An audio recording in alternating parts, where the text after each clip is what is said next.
This episode of the A.T.TIPSCAST is sponsored by TextHelp Systems. TextHelp has moved Read and Write Gold support features to the cloud with a new suite of web apps.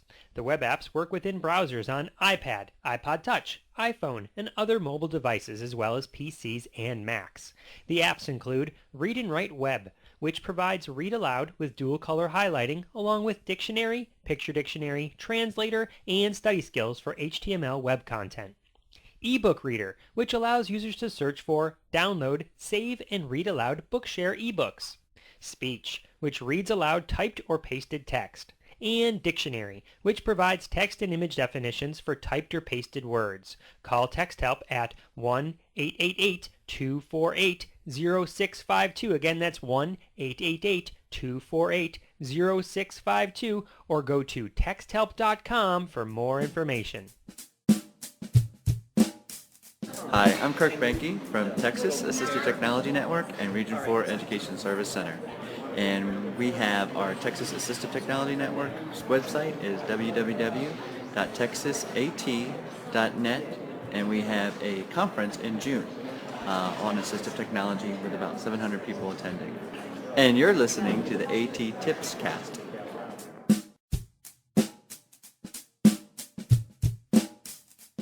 Welcome to the A.T.TIPSCAST, exploring and investigating the implementation of assistive technology in public schools.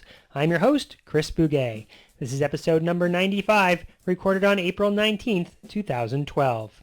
Who wants to play a game? You know you love games. Everyone loves games, so let's play. Here's how. Over on the blog, A.T.TIPSCAST.com, I've posted a picture associated with this podcast episode. I'll tell you right now that the picture is of a damaged piece of furniture. That's your only clue. Your job is to take a look at the piece of furniture and tell me what it is and how it was damaged. Intrigued? Head on over to A.T.TIPSCAST.com to see the damaged goods as I tell you about the related A.T.TIPS 277 through 282, which all have to do with switches and switch access.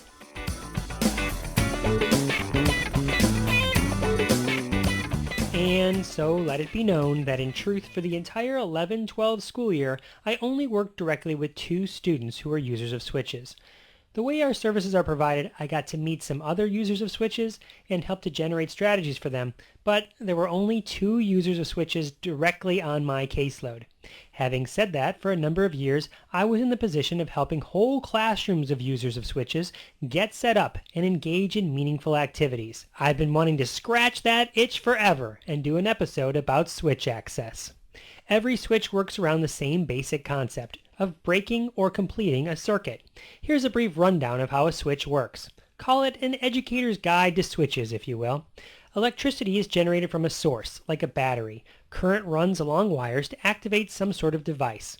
A switch is placed along this pathway, which breaks or completes the circuit. Almost everyone uses a switch every day, like hitting the light switch on the wall or by turning on the TV. In most situations, the user controls a device by completing the circuit. Sometimes a user can complete a circuit by turning something on, or sometimes a user can disrupt the circuit by turning something off. A switch can be thought of as a cause and effect vehicle, where a person causes some sort of reaction by completing the circuit. In this way, switches are extremely powerful tools because they can often help students understand that they have control over their environment. A switch could be used to control an appliance, a toy, a computer, or, and this is my personal favorite, a person. A person, you say? Allow me to explain. A.T.TIP number 277 is called Using a Switch to Cause a Human Reaction. The strategy works on the principle that most people enjoy interactions with others. Most students laugh, giggle, or smile, or otherwise express enjoyment when messing around with peers or an adult. Therefore, when first attempting to demonstrate how to use a switch, one strategy to try is to have the student hit the switch to control you or others. Imagine a switch labeled laugh, and every time a student hit it, you or a peer or a group of peers laughed. Imagine a switch labeled dance, and every time a student hit it, you or a peer or a group of peers danced like you were Michael Jackson.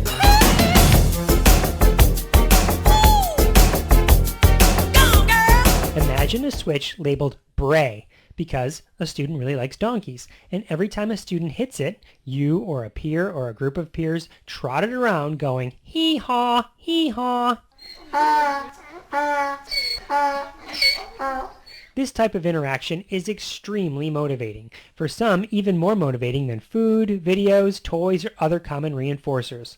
Also, I've seen this work firsthand when introducing a user to a switch for the first time. The next time you implement a switch with a new user, consider allowing the student to interact with a live person or set of people. The engagement level will most likely be higher than any digital media or toy you could start with, and the switch doesn't even have to be hooked up to anything to work. You don't have to have a lick of knowledge or technical ability at all. You just have to be willing to be goofy. George?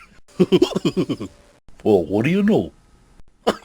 There are many types of switches available. Toggle switches, wobble switches, puffer switches, pad switches, spec switches, and what the heck switches? When you're first learning about switches, don't get caught up in all the different types. First, observe and interact with the student to see if the student demonstrates any consistent voluntary movements. Although this isn't necessarily a prerequisite for successful switch use, if a consistent voluntary movement exists, that movement might be the place to target access. If a student can press down on an object, then maybe a pressure switch is possible. If a student can swipe across his body, then maybe a wobble switch is a possibility. Once you determine the voluntary movement, then you can go on the hunt for the appropriate switch that would be triggered by that movement. Sometimes, the surface of the switch might be manipulated to help encourage or facilitate switch access. A.T.TIP 278 is to provide favorable tactile textures to switch surfaces. Perhaps a student needs to feel something abrasive to help grasp or make contact with a switch. In that case, a switch could be covered with a swatch of sandpaper. Perhaps a student likes to feel a switch tickle his fingertips when touching it, and therefore the switch is covered in felt or feathers. Or perhaps the student needs some sort of cushion when accessing a switch, so it's covered with bubble wrap. The possibilities are endless of materials that could be connected to a switch just with a little bit of Velcro. Ooh, now that could be a texture all into itself. Now that you have your switches all hooked up, what else besides a human could the switch be used to activate? Well, I already mentioned appliances and other jobs, but I started this episode talking about a game, and students like to play. So let's talk about switch-activated games. Hook the switch up to a computer. You'll most likely need a connecting device to do this called a switch interface. Most switches don't hook directly to a computer. And then you can go to a number of websites that all have switch-activated games. A.T.TIP number 279, Help Kids Learn, is one of the more popular sites. That's help, kids, K-I-D-Z with a Z, learn.com. You need to register, but it's free to use. Once you're there, you'll find rich, engaging games and stories that are accessible through the use of a single switch. Each activity is labeled with a switch icon, letting you know which activities are switch accessible and which ones require a mouse to use. Likewise, A.T.TIP 280 is a site from the BBC, which you can check out at bbc.in/6games. That's S-I-X games. This site features, you guessed it, 6 games that are switch accessible, including one called Dick and Dom Let Rip, which is sort of like Angry Birds. The user controls a slingshot to send Dick or Dom flying through the air, with the goal being to see how far you can make them fly. It's great fun and you should definitely check it out. Now, Mark Nichols, a special education supervisor with Loudoun County Public Schools, recorded a brief segment to tell you about A.T.TIP 281. Take it away, Mark. Thanks, Chris. One of my personal favorite switch-accessible games is mini golf for the PC platform. Any key on the keyboard can be used to play a single round or even a tournament on the mini golf course. It's so much fun, I even had all my staff play during a team building exercise. The 3 best aspects about this software is that it's super easy to set up, 100% free, and doesn't require any installation. It's part of the AccessApps suite from EduApps, which is a collection of accessible applications that run directly from a portable jump drive. No installation required. For more information about the collection, simply visit eduapps.org. That's eduapps.org. Give it a try and see if you or your students can win the coveted mini golf trophy. You know that round of mini golf that Mark just mentioned? Well, I got to compete in the competition, and I know you're probably wondering if I won that round. Well, let's just say there's some controversy surrounding the outcome, and leave it at that, shall we? Of course, there are many other websites that offer Switch-accessible games and information. One of the blogs in my Google Reader is A.T.TIP 282 oneswitch.org.uk, and the website for that is switchgaming.blogspot.com. This blog features short commentaries, usually 1 or 2 paragraphs, and videos of different technologies and strategies used by actual students with disabilities. Not every post is about Switch use, but many of the posts are, and many of them are about Switch-accessible games, software, do-it-yourself projects, all to make things like games and activities more accessible. And, well, there's just a bunch of information over there. There are archives dating back to 2006, so you're bound to find some information there to help you out if you're interested in using Switches. I just wanted to add one more point about Switches before I turn on the outro music.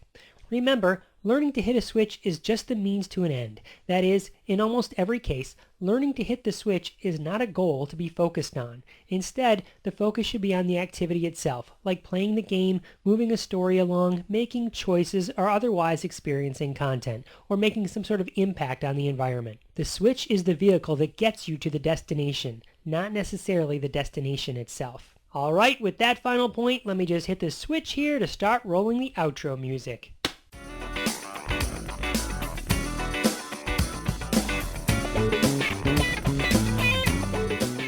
I wanted to thank Kirk Behnke for the bumper you heard at the beginning of this episode. As you heard, Kirk is from the Texas Assistive Technology Network, which you can check out at www.texasat.net. You'll find tons of resources there, including training modules, operating system tips, information on accessible instructional materials, and yes, even podcasts to listen to. Yes.